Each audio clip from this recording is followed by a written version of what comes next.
भूतों का वृद्धाश्रम, भूतिया ओल्ड एज होम। सिद्धार्थ और उसकी पत्नी संजना दिल्ली में रहते थे। हाल ही में उन दोनों ने एक लग्जरी फ्लैट खरीदा था। एक दिन जब सिद्धार्थ ऑफिस से घर लौटा तो उसने देखा कि संजना फर्श पर पोछा लगा रही है। संजना, तुम क्यों पोछा लगा रही हो? क्या आज काम वाली नहीं आई? काम वाली आई थी, उसने पूरा घर साफ किया और चली भी गई। लेकिन तुम्हारे पापा ने आज YouTube पर देखकर फिर कोई बेकार सी डिश बनाने की कोशिश की और पूरा घर गंदा कर दिया। कितने दिनों से तुमसे कह रही हूँ कि तुम अपने पापा को किसी वृद्धाश्रम में भेज दो। कहाँ वे अपनी उम्र के लोगों के साथ रहेंगे तो ठीक रहेगा। मैं ऑफिस का काम देखूं या तुम्हारे पापा की सेवा करती रहूं? या तो तुम अपने पापा को ओल्ड एज होम भेज दो या मैं अपने घर जा रही हूँ। गुस्सा मत करो, मैं कल ऑफिस से लौटते समय किसी वृद्धाश्रम से बात करके आऊंगा। सिद्धार्थ को उसके दोस्त रमन ने बताया कि धौला कुआं जाने वाली रोड पर एक ओल्ड एज होम है। सिद्धार्थ शाम को ऑफिस से निकलने के बाद धौला कुआं वाले ओल्ड एज होम को ढूंढने निकल पड़ा। वह अपने मोबाइल पर मैप देखते हुए आगे बढ़ रहा था। सिद्धार्थ रोड पर जितना आगे बढ़ रहा था, रोड सुनसान होता जा रहा था।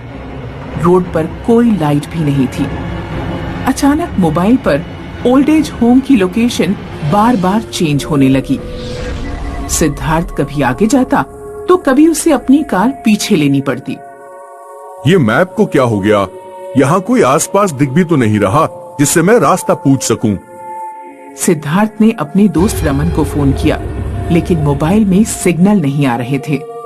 अचानक सिद्धार्थ की कार बंद हो गई।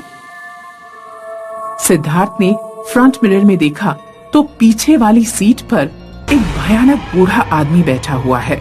बूढ़े के चेहरे पर खून के आंसू बह रहे थे और आंखें पत्थर की तरह सफेद थीं। सिद्धार्थ अपनी कार से निकलकर दूर भागा। भूत भूत भूत, कोई बचाओ, कोई बचाओ, भूत! सिद्धार्थ का मोबाइल उसकी कार में ही छूट गया था। अचानक कार स्टार्ट हुई और तेजी से सिद्धार्थ की तरफ बढ़ने लगी। कार को वही भयानक बूढ़ा आदमी ड्राइव कर रहा था। सिद्धार्थ को लगा कि जैसे वो बूढ़ा उसे कुचल ही देगा, इसलिए सिद्धार्थ कार के आगे आगे भागने लगा। कोई मेरी मदद करो, क्या मुझे कोई सुन रहा है? Please help me, please.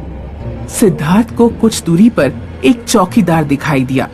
वह तेजी से दौड़ता हुआ चौकीदार के पास पहुंचा। भाई साहब, एक भूत मेरे पीछे पड़ गया है, वो मेरी कार में बैठा है, मेरी मदद करो। कौन सा भूत? सिद्धार्थ ने पीछे मुड़कर देखा। उसकी कार रोड पर खड़ी थी और कार में कोई नहीं था। सिद्धार्थ ने चौकीदार से पानी मांगा और उसे सारी बात बताई। तुम जिस ओल्ड एज होम को ढूंढ रहे हो वो यहीं पर है। सामने वाली बिल्डिंग में चले जाओ, ग्राउंड फ्लोर पर किराया और बाकी डिटेल्स लिखी हुई है।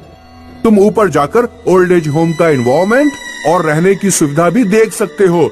जो लोग उसमें रह रहे हैं उनसे बात भी कर सकते हो। बहुत बहुत शुक्रिया भाई साहब। सिद्धार्थ ओल्ड एज होम के अंदर गया। उसने ओल्ड एज होम की इंट्रोडक्शन बुक पढ़ी, जिसमें सारी फैसिलिटीज के बारे में लिखा था। फिर वह सीढ़ियों से ऊपर गया। सिद्धार्थ को लगा कि जैसे उसके पीछे कोई चल रहा है। वह बार बार पीछे मुड़कर देखता, लेकिन पीछे कोई दिखाई नहीं देता। जब वो रूम गैलरी से गुजर रहा था तो अचानक एक रूम की खिड़की से किसी ने सिद्धार्थ की गर्दन पकड़ ली। सिद्धार्थ का दम घुटने लगा। बचाओ बचाओ बचाओ, कोई मेरी मदद करो। कुछ देर बाद हाथ खिड़की के अंदर चला गया और एक बूढ़ा आदमी जो खून के आंसू रो रहा था सिद्धार्थ के पास आया। मेरी मदद करो बेटा, मुझे यहाँ से ले चलो, मुझे यहाँ बहुत अकेलापन महसूस होता है। सिद्धार्थ ने किसी तरह बूढ़े आदमी से अपना पीछा छुड़ाया और नीचे की तरफ भागा, लेकिन एक बुढ़िया ने उसका रास्ता रोक लिया। बुढ़िया की आंखें सफेद थीं और वो भी खून के आंसू रो रही थी। यहाँ से मत जाओ बेटा, यहाँ बहुत अकेलापन है। तुम यहाँ रहोगे तो मुझे परिवार जैसा महसूस होगा। मुझे छोड़कर मत जाओ बेटा। सिद्धार्थ बुढ़िया को धक्का देकर भागा, लेकिन बुढ़िया ने सिद्धार्थ की टांग पकड़ ली। पीछे से बूढ़ा भी आ गया। बूढ़ा और बुढ़िया सिद्धार्थ को टांगों से खींचकर कहीं ले जाने लगे। सिद्धार्थ एक कमरे में पहुंच गया जहां कई बूढ़े बुरी तरह रो रहे थे। सब चिल्ला रहे थे कि उन्हें ओल्ड एज होम से बाहर निकाला जाए। सिद्धार्थ ने जमीन पर एक बंदूक पड़ी देखी। उसने गन उठाई और सभी बूढ़े लोगों को गोली मारकर ओल्ड एज होम के बाहर भाग गया। उसने कार स्टार्ट की और तब तक नहीं रुका जब तक वो एक व्यस्त सड़क पर नहीं पहुंच गया। उसने एक जूस वाले की दुकान के सामने अपनी गाड़ी रोकी और जूस वाले को ओल्ड एज होम के बारे में बताया। जूस वाले ने सिद्धार्थ को जूस दिया और बोला, जिस ओल्ड एज होम से आप होकर आ रहे हैं वो बहुत पुराना है। आज की नई जनरेशन बूढ़े लोगों को अपने ऊपर बोझ समझती है और उन्हें वृद्धाश्रम में छोड़ आती है। बूढ़े लोग वृद्धाश्रम में घुट घुट कर अकेली जिंदगी जीते हैं। धौला कुआं रोड पर जो वृद्धाश्रम है उसमें कई लोगों ने आत्महत्या की। तुम उन्हीं की आत्माओं से मिलकर आ रहे हो।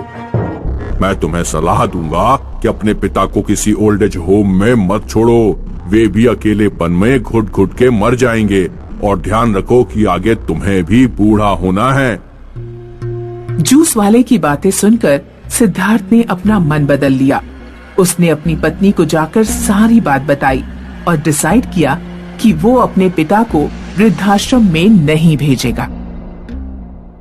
ज्योति नोएडा की एक सॉफ्टवेयर कंपनी में काम करती थी। आज उसकी शादी की पहली सालगिरह थी। 1 साल पहले ही रवि से उसकी शादी हुई थी। डार्लिंग, मैं तुम्हारे लिए क्या गिफ्ट लेकर आऊं? किसी गिफ्ट की जरूरत नहीं। मेरा सबसे बड़ा गिफ्ट तो तुम हो। कोई न कोई गिफ्ट तो मैं जरूर लेकर आऊंगी। उस रात ज्योति ऑफिस से लौटते समय एक गिफ्ट शॉप पर रुकी। ज्योति ने बड़ा सा गिफ्ट खरीदकर कार में पीछे वाली सीट पर रखा और ड्राइविंग सीट पर बैठ तेजी से कार चलाने लगी। अचानक बीच रास्ते में उसकी कार बंद हो गई। अब इसे क्या हो गया? ज्योति ने देखा कि पीछे वाली सीट पर रखा गिफ्ट हिल रहा है। जब कार बंद है तो ये गिफ्ट कैसे हिल रहा है?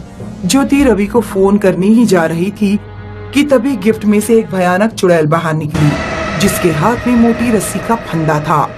चुड़ैल ने ज्योति के गले में फंदा डालकर ड्राइविंग सीट पर ही उसका गला घोट दिया। उधर रवि घर पर ज्योति का इंतजार कर रहा था। रवि कई बार ज्योति को फोन कर चुका था, लेकिन फोन रिसीव नहीं हुआ। आखिरकार वो ज्योति को ढूंढने गया। उसने देखा कि रोड पर एक जगह बहुत भीड़ लगी हुई है। रवि ने भीड़ के अंदर जाकर देखा तो ज्योति की लाश ड्राइविंग सीट पर पड़ी हुई थी और उसके गले में मोटा फांसी का फंदा था। अपनी शादी की पहली सालगिरह पर ऐसा गिफ्ट पाकर रवि को गहरा सदमा पहुंचा। कई दिनों तक वो अपने फ्लैट से बाहर नहीं निकला। एक दिन ज्योति की दोस्त खुशबू और मेघना रवि के घर आए। रवि, जो होना था वो हो गया। तुम्हें अपनी जिंदगी में वापस लौटना चाहिए। मेरी और ज्योति की किसी से कोई दुश्मनी नहीं थी। मुझे समझ नहीं आता कि कोई उसे क्यों मारेगा, और वो भी फांसी का फंदा लगाकर। कुछ भी हो, मैं ज्योति की मौत का पता लगाए बिना अपनी जिंदगी में वापस नहीं लौटूंगा। खुशबू और मेघना अपने घर लौट गए। रात में खुशबू ने मेघना को फोन किया। यार, मेरा रवि पर दिल आ गया है। उसका दर्द मुझे अब उसकी ओर खींच रहा है, तो तू उसे अपने दिल की बात बता दे। खुशबू मेघना से बात कर रही थी, तभी उसके रूम का पंखा अपने आप चलने लगा। खुशबू ने स्विच बोर्ड की तरफ देखा। पंखे का स्विच बंद था। अरे यार, अब ये पंखे को क्या हो गया? खुशबू बोर्ड की तरफ गई। अचानक बोर्ड से एक भयानक हाथ निकला और उसने खुशबू की गर्दन पकड़ ली। खुशबू बुरी तरह चिल्लाने लगी। उसका फोन हाथ से छूटकर गिर गया। उधर मेघना को फोन पर खुशबू के चीखने की आवाज सुनाई दे रही थी। खुशबू, क्या हुआ? क्या हो रहा है वहाँ पर? खुशबू! मेघना तुरंत अपनी कार से खुशबू के फ्लैट पर पहुंची। मेघना ने देखा कि खुशबू फांसी लगाकर पंखे पर लटकी हुई है। कुछ दिनों बाद रवि मेघना के घर पहुंचा। ज्योति और खुशबू को मारने वाला कोई एक ही है। दोनों के गले में फांसी का फंदा मिला है और हम जानते हैं कि दोनों ने सुसाइड नहीं किया है। अगला नंबर तुम्हारा हो सकता है मेघना, कि तुम तीनों बहुत पहले से एक दूसरे की दोस्त हो। मुझे बताओ, क्या शादी से पहले तुम्हारी ज्योति और खुशबू की लाइफ में कुछ ऐसा हुआ था जिसके बारे में मुझे नहीं पता है? मेघना रोने लगती है। बताओ मेघना, क्या हुआ था, बताओ। ये कॉलेज टाइम की बात है। मैं, ज्योति और खुशबू अपने कॉलेज के एक प्रोफेसर माधव मिश्रा पर मरते थे क्योंकि वो बहुत हैंडसम थे। एक दिन हम तीनों ने प्रोफेसर से हमारे साथ शिमला चलकर मौज मस्ती करने को बोला। प्रोफेसर ने हम तीनों को डांट दिया। हम तीनों को बहुत गुस्सा आ गया क्योंकि हमारे अहंकार को चोट पहुंची थी। हमने प्रोफेसर पर छेड़छाड़ का झूठा आरोप लगा दिया। प्रोफेसर की पूरे कॉलेज में बदनामी हो गई, जिससे हम तीनों को बहुत खुशी हुई। लेकिन कुछ दिनों बाद खबर आई कि बदनामी से परेशान होकर प्रोफेसर और उसकी पत्नी ने फांसी लगा ली। मुझे डर है कि प्रोफेसर या उनकी पत्नी की आत्मा ने ज्योति और खुशबू को मारा है। मुझे बहुत डर लग रहा है रवि। मैं अपनी गलती पर बहुत शर्मिंदा हूँ, पर अब मैं क्या करूँ, मुझे कुछ समझ में नहीं आ रहा। गलती तो तुम तीनों ने की थी, जिसकी सजा ज्योति और खुशबू को मिल चुकी है, लेकिन मैं तुम्हारी जान बचाने की पूरी कोशिश करूंगा। रवि उस रात मेघना के फ्लैट पर ही रुक गया। वो कई दिनों का जागा हुआ था, इसलिए उसे झपकी आने लगी। मेघना बाथरूम में वॉश बेसिन के सामने खड़े होकर ब्रश कर रही थी। उसने देखा कि वॉश बेसिन की टंकी से अपने आप पानी निकल रहा है। मेघना ने टंकी को बंद करने की बहुत कोशिश की, लेकिन उससे पानी निकलना बंद नहीं हुआ। मेघना ने सामने लगी मिरर में देखा कि उसके पीछे प्रोफेसर की पत्नी की आत्मा खड़ी है। मेघना चीख पड़ी। उसकी चीख से रवि की नींद खुल गई। रवि जब बाथरूम में पहुंचा तो उसने देखा कि भूतनी ने मेघना का सिर वॉश बेसिन में डुबा रखा है और मेघना सांस लेने के लिए तड़प रही है। रवि भागकर स्टोर रूम में गया और मिट्टी का तेल और कुल्हाड़ी उठाकर बाथरूम की तरफ भागा। रवि ने कुल्हाड़ी से भूतनी की गर्दन काट डाली और फिर उसके सिर और धड़ में मिट्टी का तेल छिड़ककर आग लगा दी। इस जन्म में जा रही हूँ, लेकिन अगले जन्म में तेरे पास आऊंगी, वापस आऊंगी। इतना कहकर चुड़ैल गायब हो गई।